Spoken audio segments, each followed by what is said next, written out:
Good afternoon and welcome back to our continuation and reading the One Year Chronological Bible.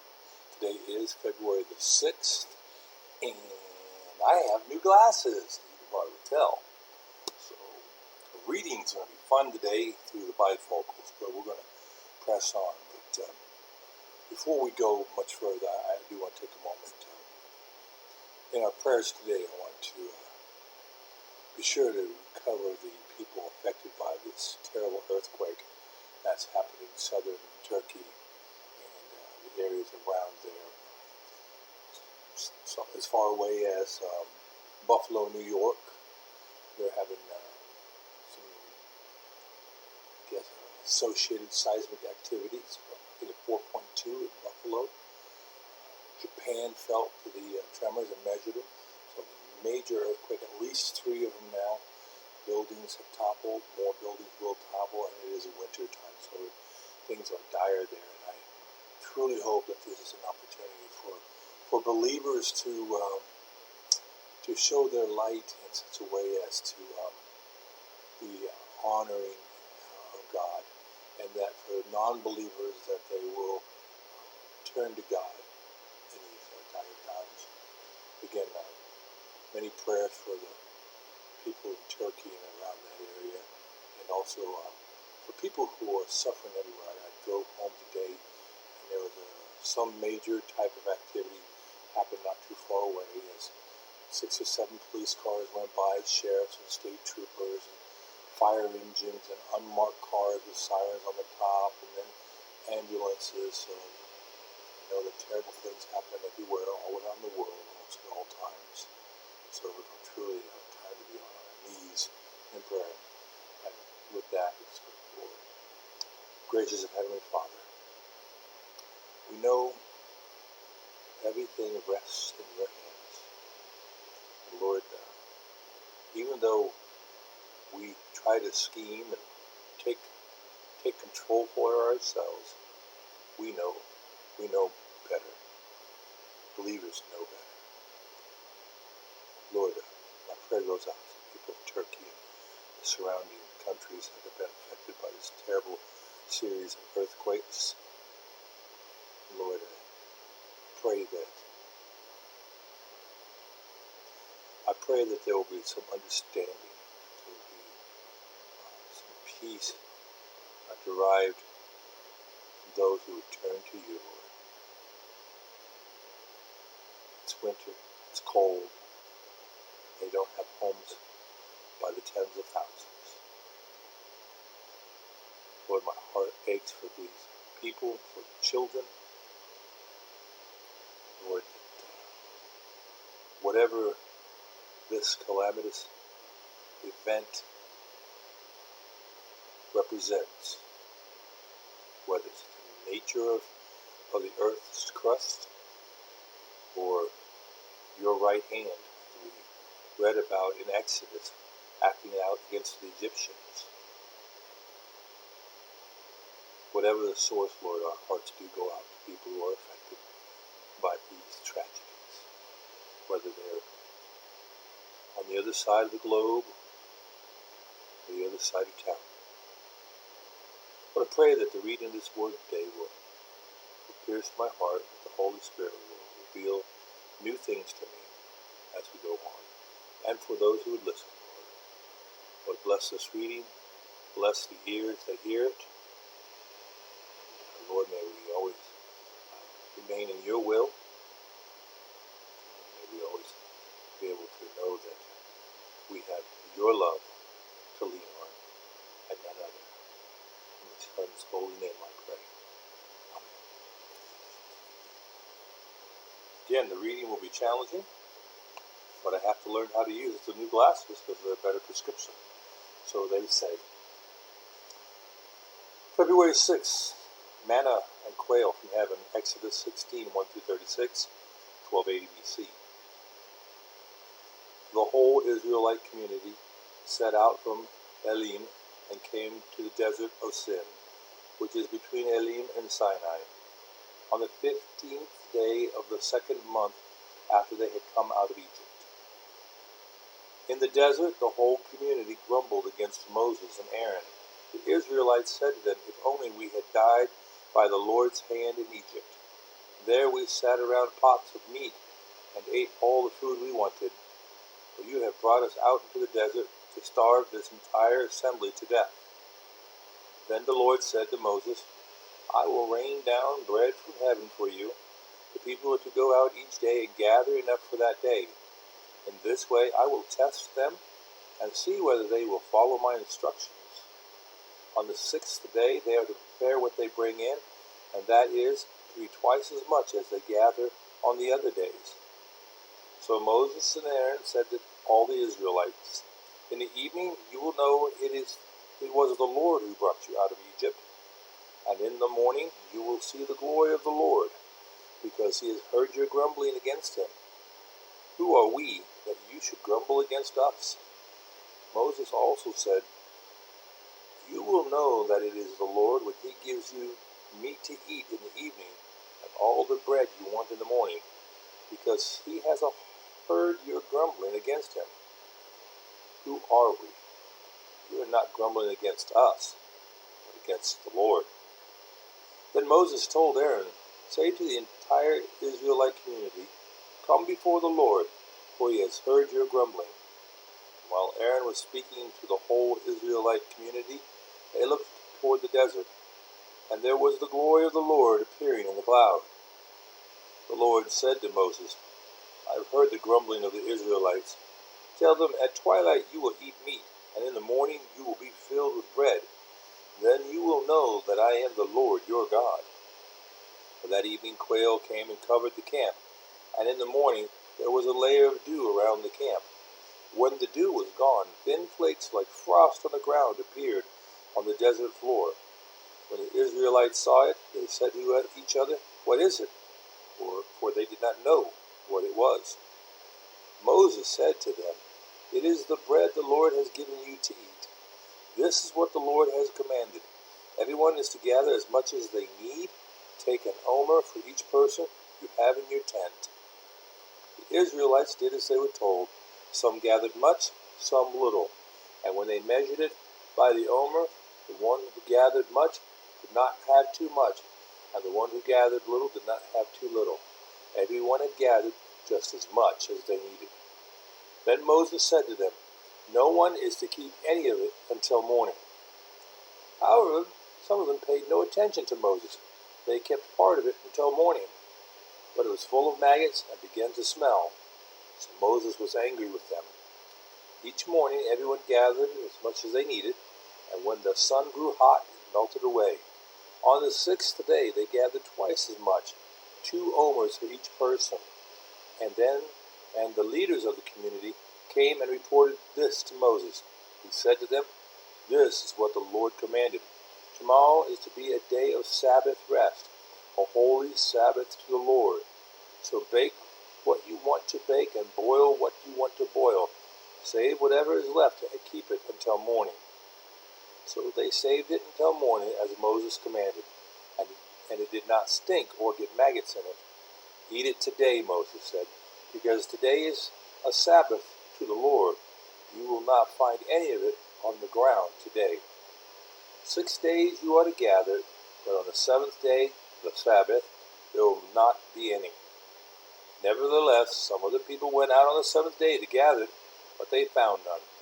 Then the Lord said to Moses, "How long will you refuse to keep my commands and my instructions? Bear in mind that the Lord has given you the Sabbath. That is why on the 6th day he gives you bread for 2 days. Everyone is to stay where they are on the 7th day. No one is to go out." So the people rested on the 7th day. The people of Israel called the bread manna.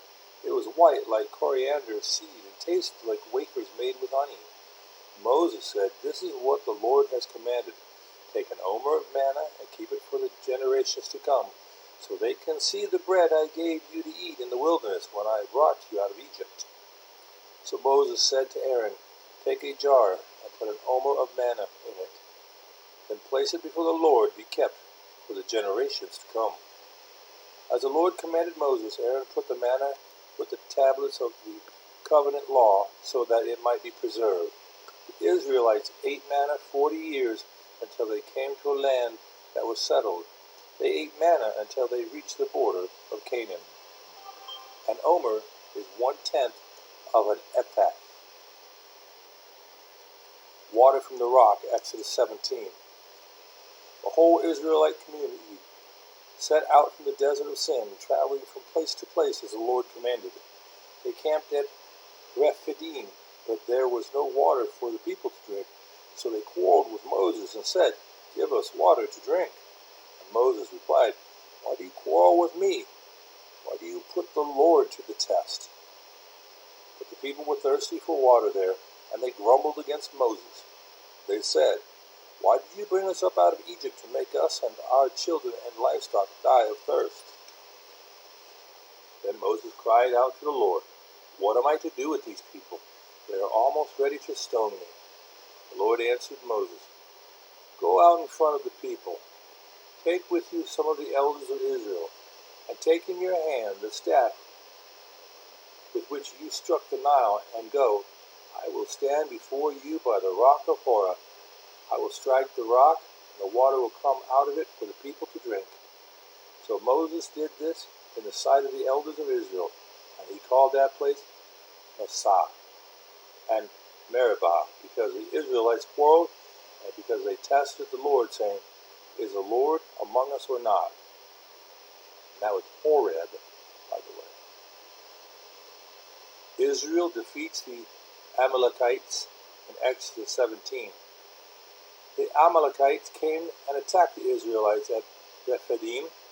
Moses said to Joshua, "Choose some of our men and go out and fight the Amalekites. Tomorrow I will stand on top of the hill with the staff of my God in my hands."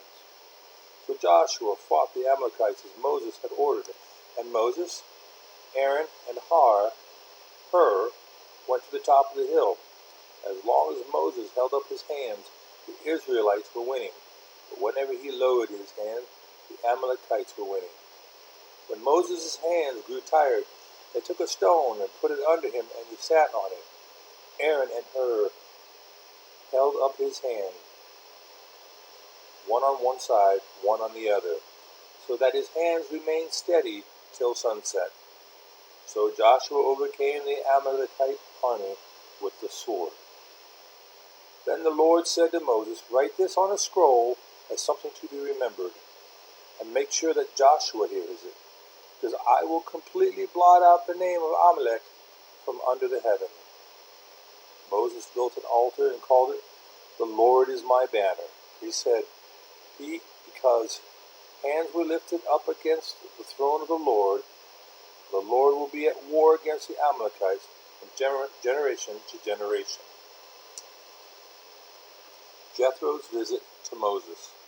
Exodus 18, 1-12. Now Jethro, the priest of Midian and father-in-law of Moses, heard of everything God had done for Moses and for his people Israel, and how the Lord had brought Israel out of Egypt. After Moses had sent away his wife Zipporah, his father-in-law Jethro received her and her 2 sons. One son was named Gershom, for Moses said, "I have become a foreigner in a foreign land." And the other was named Eliezer, for he said, "My father's God was my helper. He saved me from the sword of Pharaoh." Jethro, Moses' father-in-law, together with Moses' sons and wife, came to him in the wilderness, where he camped near the mountain of God. Jethro had sent word to him, I, your father-in-law Jethro, am coming to you with your wife and 2 sons." So Moses went out to meet his father-in-law and bowed down and kissed him. They greeted each other, and then the Lord went into the tent.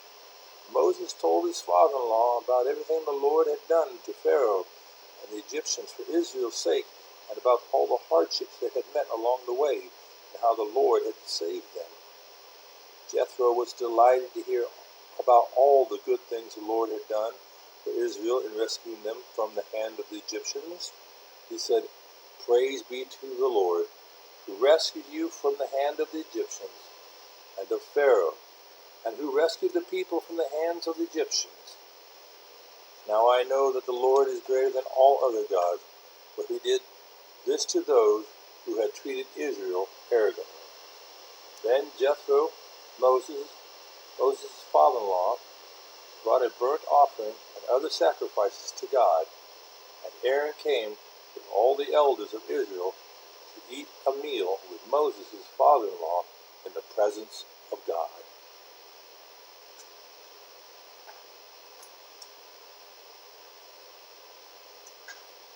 Jethro's wise advice, Exodus 18. The next day Moses took his seat to serve as judge for the people, and they stood around him from morning till evening.